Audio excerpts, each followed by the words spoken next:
Wat 'n heerlike voorreg om vandag ook hierdie lewendig dagstukkie met jou te kan deel. Dag 260. Lukas 24 vers 39 uit die boodskap. Dit is ek, Jesus. Toe, kom vat aan my. Voel my arms en bene. Is julle nou oortuig dat ek nie 'n spook is nie? 'n Mens kan tog nie aan 'n spook vat nie. Dit het nie vleis en bene nie. Die leë graf is God se uitnodiging om saam met Jesus die ewige lewe by hom te betree. Ons tema vir vandag, die lewe ander kant die dood. Ek weet nie van jou nie, maar iets waaroor mense nie graag praat nie, is die dood. Dit laat by meeste mense sulke koue rillings langs die ruggraat afhardloop. En daar is so 'n effense ongemaklikheid. Die feit van die saak is dat nie een van ons die dood gaan vryspring nie. Daarmee saam weet nie een van ons hoe dit regtig aan die ander kant van die dood gaan wees nie. Dan is daar ook 'n stuk onsekerheid oor waar elkeen van ons na die dood gaan wees, wat 'n mens moet maak om in die hemel te kom ensovoorts.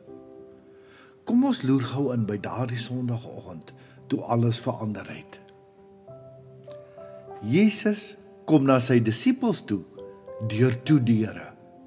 Geen klop nie, geen wag vir iemand om die sleutel te draai en oop te maak nie. Hy is sommer net ewe skielik daar. Ek dink party van die disippels het amper 'n hartaanval van skrik gekry. Maar wat gebeur toe?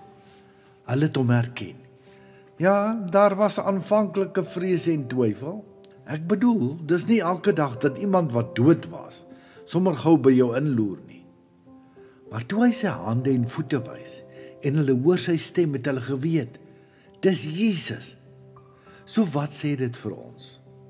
Ons gaan nog onsself wees na die dood. Jy gaan nie 'n vaar spook wees wat deur mense se mure dwaal en huil nie.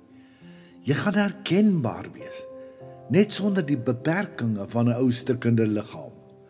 'n Liggaam wat ook nie meer gebonde is aan die beperkings van ons aardse liggame nie.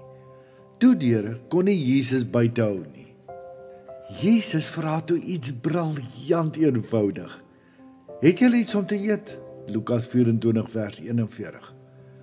Hulle gee hom toe 'n stukkie gebraaide vis en hy eet dit.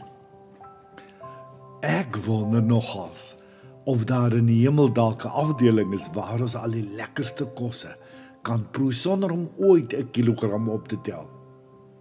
Nog iets wat opval. Jesus praat met hulle. Hy verduidelik die skrifte, hy bemoedig hulle. Ek dink dat ons praat ook so 'n bietjie anders gaan wees. Dat gaan nie met woorde wees wat misverstaan kan word nie. Dalk met gedagtes wat aangegee en 100% verstaan kan word. Maak nou nie saak nie. Daar gaan gesprekke wees oor God se liefde, oor die lewe, oor alles wat saak maak. En dan beweeg hy op 'n splinternuwe manier, van Emmaus na Jerusalem en van hier na daar sonder om te stap. Hy en ons het daar geen kilometertellertjies meer nodig nie. Hy verskyn waar hy wil. Dis amper soos om aan een kamer in jou huis te dink en sien daar, ewe skielik is jy daar. So as jy wonder hoe die lewe na die dood gaan wees, dink aan Jesus. Hy het die pad eerste gestap. Sy opstanding wys vir ons, daar is lewe na die dood. En dit is 'n regte, aanraakbare, smaakvolle, geselsbare lewe, 'n fees. Wat jy in die ewige lewe gaan beleef, word bepaal tot hoe mate jy soos Jesus onder beheer van die Gees leef. Iets om oor na te dink. Hoekom dink jy praat ons so selde oor die dood? Wat kan ons begin doen om ons vrees vir die dood te verloor? Hoe gaan jy vandag begin om met jou oog op die hemelse glorie te leef wat vir jou wag? Here, vul ons met u oorborrel vreugde en verwagting vir die dag wanneer ons u in al u volheid en glorie gaan sien. Help ons om nou al elke dag te leef in daardie oorwinningsvreugde. Amen. Kom ek en jy gaan maak ook vandag vir ons skatte in die hemel bymekaar. Daar waar moord of roes dit nie kan verniel nie. Ryke seën en oorvloedsmaat. Liefde groete, Shaal. Om elke dag 'n dagstukkie op WhatsApp te ontvang, is jy meer as welkom om net jou naam en nommer per WhatsApp na die nommer te stuur wat hier vir jou aangedui is.